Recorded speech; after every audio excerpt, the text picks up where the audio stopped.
Dion is a legendary singer. Our guest today, Mike Wartella, is the actor playing him now on the stage. A great new musical called The Wanderers. Stay with us.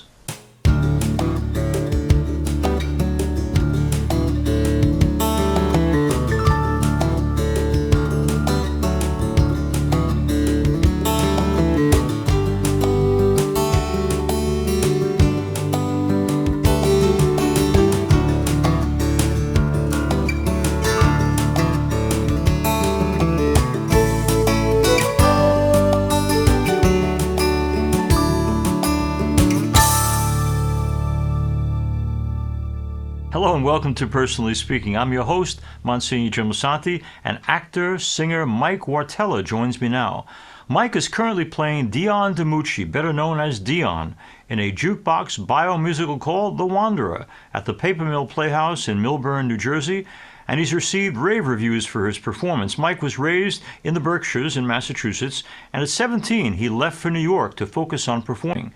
In addition to starring in the Broadway-bound musical The Wanderer, Mike's Broadway credits include Charlie and the Chocolate Factory, Tuck Everlasting, and Wicked. His debut solo album is called Polarity, and Mike is here with us today to talk about his life, his career, playing Rock and Roll Hall of Famer Dion, and the values that matter the most to him. Joining me now, I'm so pleased to welcome to Personally Speaking the incredible actor and singer and dancer, Mike Wartella.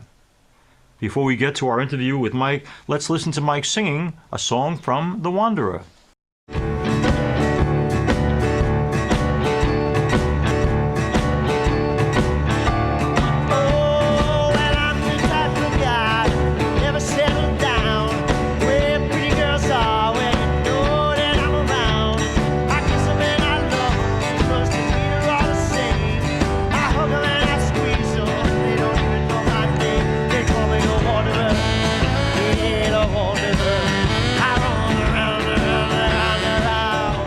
Welcome onto the show. And Mike, let me begin by asking you that last name, that great, wonderful, unique, delightful last name. Where's it from? Well, a lot of people think it's Italian, right? Because of the A at the end, and I sort of go with that often. But the truth is, it's actually Ukrainian. Wow. It's a pronunciation of Vortia, okay, which is another name in Ukrainian. So that's where it comes from. And Wojtyła is also the name of Pope John Paul II. That was one of his names. That's right. Name, And from what I understand, we may have some relation in the family. Isn't that wild? But you do have some Italian blood, right? I do. My grandmother's maiden name was Biscotti. Okay. So good. Yeah, I'm a blend, half Irish, half Italian, but I like. And how could you, man, Ukrainian right now? We're standing with them 100%, hoping Absolutely. for hope, But listen, I'm going to share with our viewers and listeners. This is just one example of what we read about Mike Wartella. Mike Wartella is brimming over with talent as Dion. His energy is palpable, and his voice perfect as he sings many of Dion's hits. It is a treat to watch his transformation from a kid hanging out in the streets to becoming a teen idol. He owns the stage and has audience captivated throughout this gift of a show. And the New York Times goes on to say, Michael is divinely inspired in voice, divinely inspired voice. So, all of a sudden you are this overnight sensation, but and I know that it's not overnight. So tell me about the journey from you're getting into the business to this moment where everyone thinks that like you invented how to slice bread. They're like constantly thinking you're the best thing that's ever come along. How does it feel?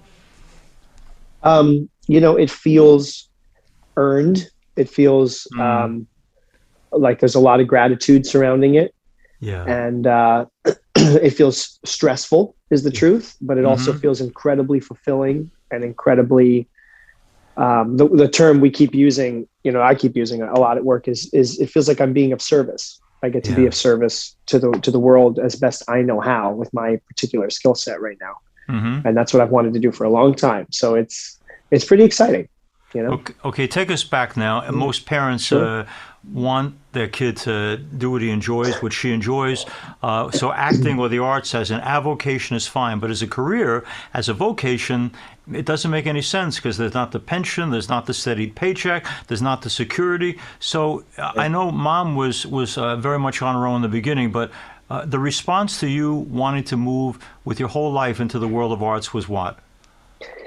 I think my family kind of always knew. The response I get from them now is that they knew I was going to do it from a young age, right away. And they were in the arts themselves, both professionally and on an amateur level. And so it was a lot harder to say, don't do this, because they had already been doing it. But there was apparently there was something they noticed in me from a young age that they said, I would be surprised if he doesn't choose this professionally. With that said, I do recall a conversation somewhere around 15 that I had with my mother where I said, listen, I think I'm going to go to New York and go to college for this, do the whole thing. And I just remember the look in her eyes was that of excitement and trepidation, to say the least. Right, sure. She was nervous for me and kind of knew that she wasn't going to be able to stop me, but that she hoped for the best, I would assume, Yeah. Now, Mike, you have a good career you've had a good career on Broadway, off Broadway, and doing other art forms. But there's not an actor alive who hasn't gone after something and not gotten it. When you face disappointment, rejection, I was perfect for that and I didn't get it. What do you do with those feelings? Different things at different times. I mean, certainly in the beginning of my career, I didn't handle them well. It pretty much felt like my world collapsed and ended every time I didn't book any job, let alone a job that I really wanted, That's just the truth. You kind of have to ride that wave, and you do take it personally in the beginning, I feel. I took it very personally for a long time. And then, I don't know what this is, but I guess we could call it determination. Might have been a little frustration, but there was a certain tipping point in the middle where I just started to feel like, enough's enough, man. Like I want to do this. Why aren't they letting me do this? And so my attitude and energy in audition rooms actually changed. And I became a lot more unapologetic about my performances, I would say, because I was just frustrated, at this point. And that energy actually seems to help get the job, because what I didn't know at the time, but what I could put voice to now, is that I was giving an attitude of true self-confidence, of saying, I know my worth, I know my talent, I deserve to be in this room. We all deserve to work together in sort of a humble way. Let's proceed. And that energy is what tends to be the defining factor, I feel like, to get people cast most of the time. So then things started to change for me a little bit, in the middle there. For folks who don't know, Mike Wartella, this is on Sirius XM, so they can hear your voice. But for those who watch it on YouTube and other platforms, they get to see this young face, and they think, what is he, 15, 16, 17 years old now? Interestingly enough, Mike has a child almost that age. Now, here's what I'm wondering about it. This wonderful son of yours, you lead and have to lead in the arts, an indefinite life, moving around, never being quite sure where next you're going to work. How does the whole experience of raising a child and trying to also live in the arts, how does that work? Not always easily, to be honest, but sometimes really smoothly. It's case by case. I would love to say, excuse me, still getting over a sickness from last week. I would love to say that it's, sort of unorthodox at this point, but the truth is we're finding that what is the norm in family dynamics at this point. And I feel like my dynamic, I'm finding out, is a little bit more normal than I thought. Certainly as a performer, it's really tough because, you're moving around constantly. I've had to be away from my son way more than I ever wanted, than I ever predicted would happen when he was born. And that's been really tough. And the only thing that I can think about, and this goes into faith for me in some ways, is that I had a pretty rough childhood growing up. I had a pretty rough experience and a rough go at it. And as much as that hurt and was really hard for me, it also 100% became the thing that defined me and the thing that got me to find my own redemption and my own strength, and taught me how to connect with me and God, and, taught me how to be strong. It certainly is all the tools I needed to be able to do this show. Like, I literally would not be able to do this show the way I'm doing it without an incredibly hard childhood. So it's little things like that I say to myself, well, isn't the struggle all part of it too? And when I'm sitting here being down on myself about not being able to be the best father in the world, I also have to remember, a friend of mine once said, don't deny him his right to have a struggle in his life, my son. And as hard as that is for me to swallow, because I don't want it to be my fault and I don't want him to suffer, the reality is he has a really great life. He's had a much better life and an upbringing on paper than I had growing up. And he knows that I love him and I care. And whatever he's going to miss from the inconsistencies or whatever he's going to miss from the time away, I want to believe is going to make him stronger in the end, and actually something that he maybe needs in his life, you know. That's beautifully put, Mike. And I know that in that struggle you're talking about in your early life, that one of the saving graces, I believe, as I understand it, was the single mom, the single parent. What kind of woman is she, your mom? Well, we need a whole other podcast to talk about that. But she's a pretty great one. She's pretty great. I mean, she's full of energy, full of life. You would never believe she's a day over 15, let alone, you know, in her 50s, the way she is. I mean, she's just youthful and excitable and passionate, and certainly taught me all of those things in life. She's also incredibly strong. She's weathered a lot of storms, you know, as most single moms have, and taken, you know, great care of me along the way. And she's also human. She's flawed and has stuff to work on, and a little kooky, and, you know, okay, all of the above. Yeah. You know, if you're ever up for a couple of weeks of switching, my mom lives with me as 101. So wow. Yeah, that's a service. Also a little kooky, you know. She's also delightful and sharp. And let me ask you though, because so many people watching a program like this, listening to this, they've gone through something similar to you in that mom decides to finally settle down with a guy. In your case, a stepfather. Was that an easy adjustment for you or challenging? Yeah, that was pretty challenging, as I recall. My mom first married and moved in with my stepdad when I was about 7. Okay. And I was too young to put words to it, but looking back, I would say the feeling was like, well, you're not my father, you know, so I don't know what I'm supposed to do here with this information. Right, this is just a guy in the house. And at the time also, you know, they were both going through a lot of different things. And some of that was addiction, which thank God, by the grace of God, they've both found sobriety and, you know, are clean well over 20, 30 years now. But at the time it wasn't so much the case. And so I didn't get along with him very well in the beginning. I didn't get along with her and the dynamic that they had together.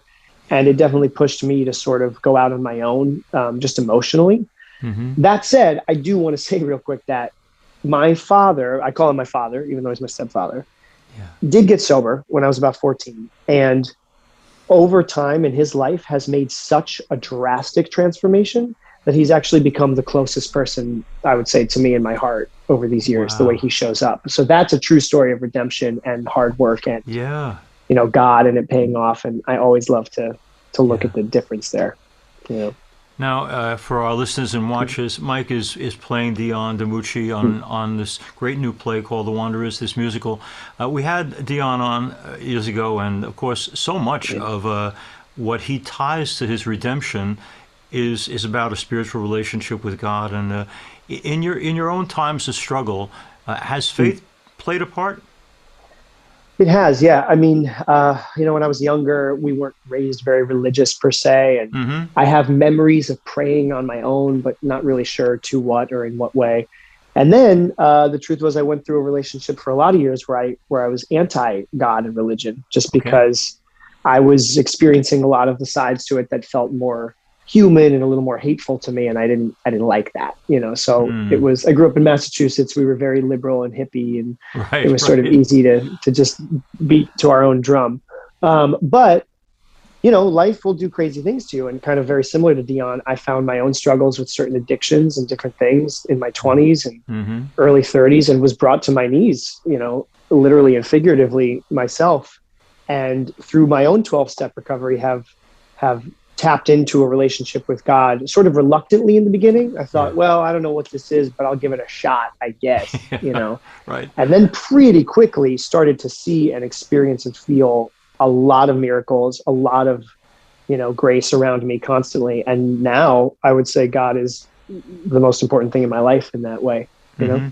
Well, let me ask you this, because so many we have in the church where I'm the pastor, we have, you know, both NA and Alcoholics Anonymous. But I mention this because that sense of the higher power having an important role in my healing, I understand. But at the same time, I would wonder if I was struggling with addiction, God, you are all powerful and all good. why don't you spare me this completely? Like, why would you ever give me this inclination toward addiction? Not that I think God makes us alcoholic or drug addicts, but he's God after all. So I don't want to carry this burden. Did you go through a period of shaking your fist in his face to say, why me? Absolutely. I still, to be honest, go through that because, as an addict in recovery, you're sort of always dealing with the addiction internally. Our play talks about this too. And we have an addiction situation and we always say at the end, it never goes away. It's always around. It's always there. And it sort of becomes your decision and choice in your relationship with a higher power on a daily basis to stay clean. So not only did I struggle with it in the beginning, but I've had days recently where I've woken up and said, really? Like, you got to make me an addict? This is what I have to do. I have to still be, I'd really love to wake up one day and not feel this way. But, to me, and this is the grand faith, isn't it? But that's the thing with God is that it's not our job to know why yet, and maybe ever, but in all the wonderful stories in the Bible and all the things I've ever read, it's like people go through hardships. Yeah. And then maybe there's a redemption or a salvation or a this or that. And maybe there isn't. And all of that has got to be part of God's plan if you're going to accept it. Yeah. And so what I like to say nowadays when I'm really struggling and kind of in my ego and my emotions and my pity party, I'll say, God knows better than I do, 100%. Yeah. So maybe I should just take my own ego out of it and ride the ride. For those folks who want to, if you go online and you look up Mike Wartella, you're going to find out a lot of clips of him singing and dancing. And there's one clip I saw, Mike, just last night of you doing tap, and I was tired. I got tired watching you do it. And I mentioned that because, doing the show every night and matinees and all the rest, like, you need a whole lot of energy. You need to be in shape. I would imagine that some folks who are given to addiction say, well, I need to take this because I do need extra energy, or I do have to promote being out there more. Like, have you ever found in any way the inclination or the temptation to say, well, this is my art, to keep my art alive, I need a little booster?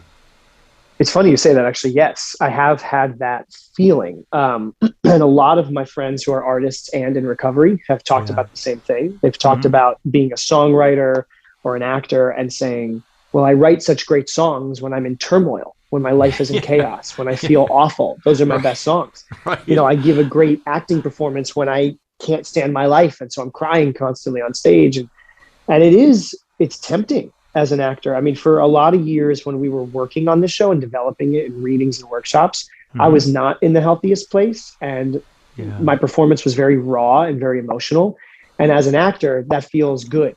That feels like, oh, I'm really doing a great job. And so there was a fear I had coming into it this time because my life was so peaceful, where I thought, can I still do it? Like, and actually Dion in the show says, I've never performed sober before. What if I can't do it?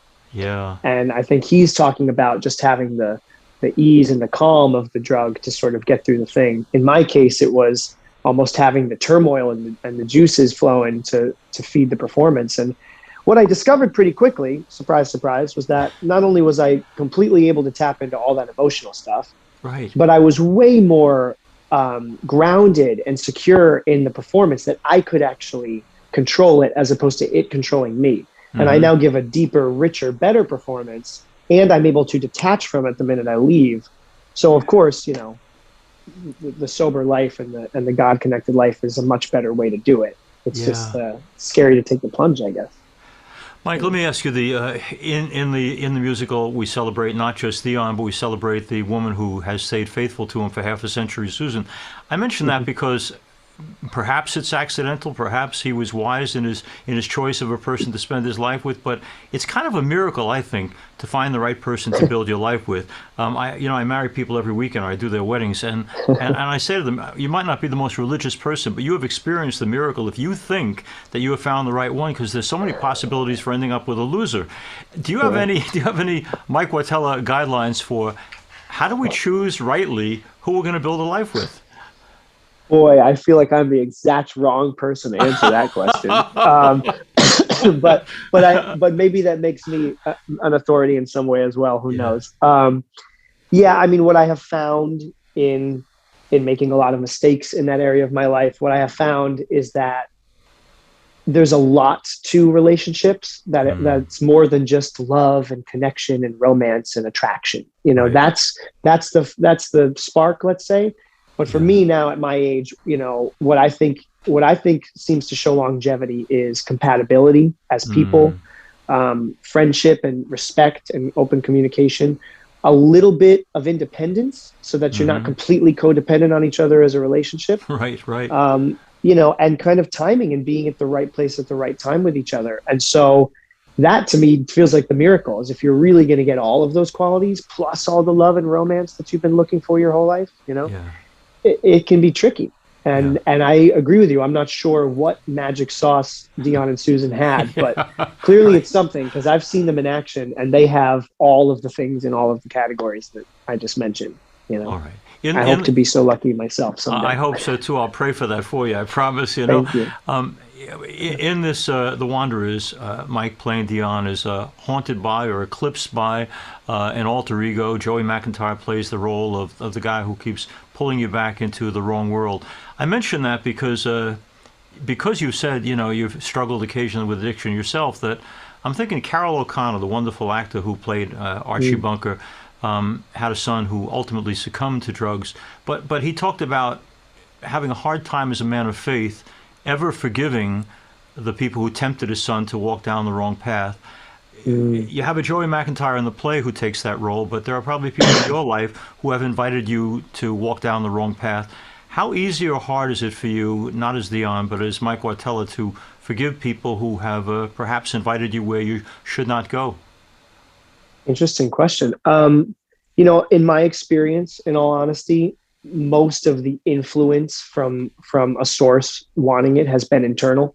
It really has been more the play, kind of like, Joey becomes a figment of my experience. And that's been my case too. I feel like I'm usually split down the middle with the sort of grounded adult Mike, and then the guy who's like, let's get into trouble all the time. And I hear them talking, and so that's been the harder thing, is maybe to forgive myself at times for letting myself betray myself. But in terms of other people, anytime someone else has influenced me or been an enabler into helping me get into trouble, now I got to tell you, it's really pretty easy to forgive them, because my own understanding of addiction and my own understanding of, it's at times controversial with people I know, because they say, well, it was that person's fault that did it. But in my experience with addiction, it's not exactly that cut and dry. It's not the person's fault for going out and behaving badly. It's something that gets ingrained into them from a young age, and it's hard to get over. So it's a sickness, So for me, if I see other people who have influenced me, 9 times out of 10, they're still out there doing the same behavior, in which case I'm praying for them, because I know how sick they are, that they're not able to get themselves help. And it's a miracle. I mean, I have a few people in my life who succumbed to addiction, and didn't make it. So Dion's one of the lucky ones. I'm one of the lucky ones. It's God's grace in that way. Yeah, and I like what you said, Mike, before, where there's no arrival point. You keep on keeping on. You keep on dealing with the illness. And that's got to be for you an everyday experience, as it is for all of us in different ways. I got to ask you, too, Victoria Clark, when she was a guest on our show, wonderful Broadway actress, but I said to her, you have a son, Thomas, and you live in the city. Do you worry about him? And she said, every time he walks out the apartment door, I'm frightened for my son, because I know all the temptation that's out there. You have said, Mike, that you love beyond love your son. You want to protect him. Do you have any idea on first of all, how to keep him on the right path, how to inculcate in him right values so he makes good choices? I know you're not the parent of the year, nobody is, but like, how do you, look, I'm only an uncle, and I worry about my nieces and nephews all the time, but as a dad, what do you do to make sure that he ends up safe? That's really interesting. This also may be controversial, but it has just been my own experience. When Hunter was born, my son, I really believed somehow in my head that I could just control him his whole life. Like I thought, the same way when they're 2 years old and you pick them up and you put them somewhere and you say, do this. I thought, well, that'll just continue, and I'll just be able to form him into whatever I want him to, and he'll listen. And way younger than I thought did I discover, oh my God, they really don't necessarily do what you tell them to do, and you can't control it, And certainly now he's 13 years old. I mean, he's he's literally at an age where, I don't want to take my hands off the wheel too much, but there's not a lot of influence that me or his mother can give him that will force him to do something. And what I've learned through my struggles is that when people have tried to force me to do anything, it's not worked. Yeah. When they've encouraged me, when they've come to me and said, listen, I want to help you. Here's some helpful advice. I'm here for you. I'm sorry this happened, but that's when it works. I want to thank Mike Wartella for being with us. Great Ukrainian name, and I want to thank you. I want to thank you for sharing so openly and honestly with us today your life journey, not just your acting journey, but your life journey. And Hunter is so blessed to have a dad like you who is deeply aware of his own humanity and willing to grow every single day. You're just a great gift of fresh air. And for our listeners who happen to see reviews about Mike, no, he is not an overnight sensation. He has worked long and hard to get where he's going, and he's an incredible talent. I hope we will see him in The Wanderers and many, many more opportunities for theater and TV and movies in the years ahead. Mike, thank you for your honesty, your goodness, and much success as Dion in The Wanderers. Thank you. Thank you very much for today. This program is made possible in part and sponsored by Bullion Shark, a leading rare coin dealer. Do you remember the Bible story of the widow's mite? The widow's mite coin is the type of coin that's circulated in the Holy Land and is mentioned twice in the Bible. It's now possible to have one of your very own. Bullion Shark, a well-known rare coin dealer, has a limited supply of these biblical coins, and each coin has been professionally certified. You can buy one or more of these rare coins for just $99 each. While supplies last, their number is 1-888-355-1587, and their website is www.bullionsharks.com. This 2,000-year-old unique coin is a piece of biblical history that also makes a perfect gift. Each coin comes with NGC certification to guarantee authenticity and a story card detailing the story behind the piece. You can own a piece of the biblical story that can be passed along to family members for generations to come. Once again, Bullion Shark's number is 1-888-355-1587, and their website is www.bullionsharks.com. What a great opportunity to own or to give as a gift the very coin mentioned in the Bible. As we end today's program, I thank you all for being with us. If you have any questions or comments to make, you can reach me at personallyspeakingpodcast@gmail.com. You can go to past episodes by punching on to YouTube. Look under Personally Speaking with Msgr Jim Lisante. Please hit like and subscribe.